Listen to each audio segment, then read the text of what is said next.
नमस्कार। आज हम आपका स्वागत करते हैं संध्या मेडिसिटी की सीनियर डॉक्टर रजनी गुप्ता से।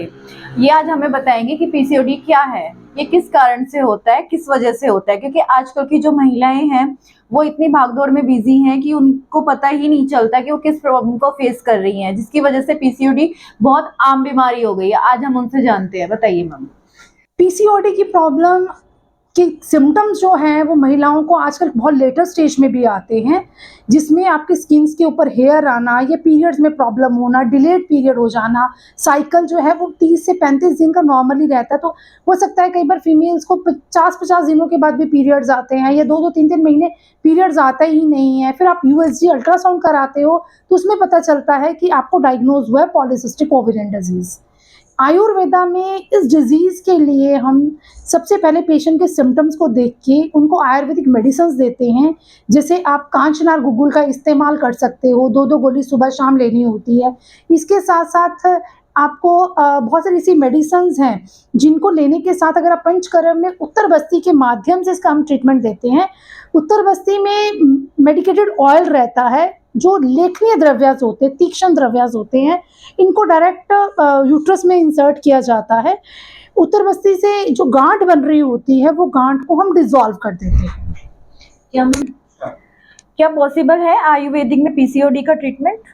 या आयुर्वेदा के माध्यम से पॉलीसिस्टिक ओवेरियंस को ठीक किया जा सकता है। जैसे फीमेल्स जो डे टू डे वर्क करती हैं, जो ऑफिस वर्क करती हैं, ये कुछ फीमेल्स हैं जिनको नाइट ड्यूटीज़ में रहना पड़ता है, नर्सिंग स्टाफ है, आईटी में काम कर रही फीमेल्स हैं, जो अपनी हेल्थ के ऊपर बिल्कुल ध्यान नहीं दे पाती या सीडेंटरी लाइफस्टाइल ले रही हैं। कई बार होता है कि पेशेंट सुबह जो है वो वॉक नहीं करता है, सुबह मॉर्निंग में टाइम से उठते नहीं हैं कुछ लोग, तो उससे क्या है शरीर में कफ दोष जो है वो बहुत ज़्यादा बढ़ने लगता है। मॉर्निंग का टाइम जो है ये कफ का होता है, दिन का टाइम पित्त का रहता है और शाम का टाइम ये वात का रहता है। अगर आप तीनों ही टाइम में प्रॉपर खाना नहीं खाते हो, तब भी आपकी बॉडी में दोषास जो हैं वो डिस्टर्ब्ड होते हैं।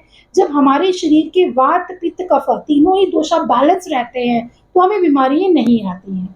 जैसे हम देखते हैं एक खेत है, ये मिट्टी है, जिसमें अगर हम पानी नहीं डालते हैं टाइम से, तो वो मिट्टी जो है वो सूख जाती है। सिमिलर लाइक दैट हमारी बॉडी में भी अगर हम टाइम से खाना नहीं लेते हैं, तो शरीर में बहुत सारे हार्मोन्स जो हैं वो डिस्टर्ब होते हैं।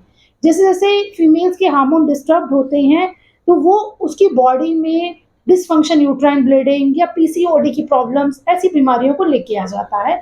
अगर आपके हार्मोनल लेवल स्टेबल रहता है और आपको पीरियड्स नॉर्मली होते हैं, पेन्स नहीं होती है, मेंस्ट्रुएशन ब्लीडिंग जो है वो नॉर्मल रहता है, तो आपको प्रॉब्लम्स कम होती है। और पीसीओडी की प्रॉब्लम जो है ये बाद में इनफर्टिलिटी को भी कवर कर देती है। तो पीसीओडी जो है बेसिकली वो पीरियड से रिलेटेड है या उससे और भी प्रॉब्लम्स होती हैं कुछ लाइफ में? यस, डेफिनेटली उससे बहुत ज़्यादा प्रॉब्लम्स होती हैं। जैसे हम यंग एज में देखते हैं, ओपीडी में पेशेंट्स हमारे पास आते हैं, तो 17-18 साल के बच्चियों में भी पीसीओडी की प्रॉब्लम्स देखी जाती है, जिसकी वजह से वो ओवरवेटेड हो जाते हैं। बच्चे फास्ट फूड बड़ा ज़्यादा खाते हैं, बाहर की चीज़ें खाते हैं, जिनसे उनके शरीर फूलता जाता है। जब और पीरियड्स में डिस्टर्बेंस होती है, फेस के ऊपर एक्सेसिव हेयर्स आना शुरू हो जाते हैं और फिर लॉन्ग टर्म तक इन बच्चों को शादी के बाद इनफर्टिलिटी को सफ़र करना पड़ता है। तो आयुर्वेदिक में क्या ट्रीटमेंट है इसका? आयुर्वेदा के माध्यम से ऐसे बच्चों को सबसे पहले तो हम लाइफ़स्टाइल उनका ठीक करते हैं, उनको गाइडलाइन देते हैं, उनको डाइट चार्ट उनके प्लान करते हैं, कुछ योगा एक्सरसाइज़ेज़ बताते हैं, नेचुरल वे से उनकी बॉडी के हार्मोन्स की सिक्रीशंस को बढ़ाते हैं, कुछ प्रोसीजर्स हम उनको गाइडलाइन प्रोवाइड करते हैं और साथ में कुछ बेसिक मेडिसिन्स हम उनको देते हैं, जिनसे ये यंग एज की बच्चियाँ जो है ये कवर कर सकते हैं। बहुत बहुत धन्यवाद मैम आपका, जो आपने इतना सारा हमें बताया, इसके बारे में हमें जागरूक किया। वैसे भी आजकल की जनरेशन जो है अब थोड़ा सा आयुर्वेदिक की साइड आने लगी है, तो आपका बहुत बहुत शुक्रिया। Thank you. अब आप छोटी से छोटी बीमारियों का भी इलाज या थेरेपी ले सकते हैं। अगर आपके पास है टीपीए एवं हेल्थ इंश्योरेंस कार्ड तो आपका इलाज होगा मुफ्त। आपके पास इनमें से कोई भी कार्ड नहीं है तो आपको टेंशन लेने की जरूरत नहीं है। अगर आपने हमारे चैनल को लाइक, शेयर, सब्सक्राइब किया है तो आपको 10% से 20% की मिलेगी छूट। कीजिए और हमारे हॉस्पिटल और क्लिनिक में होने वाले कैंप और ऑफर के बारे में जानिए।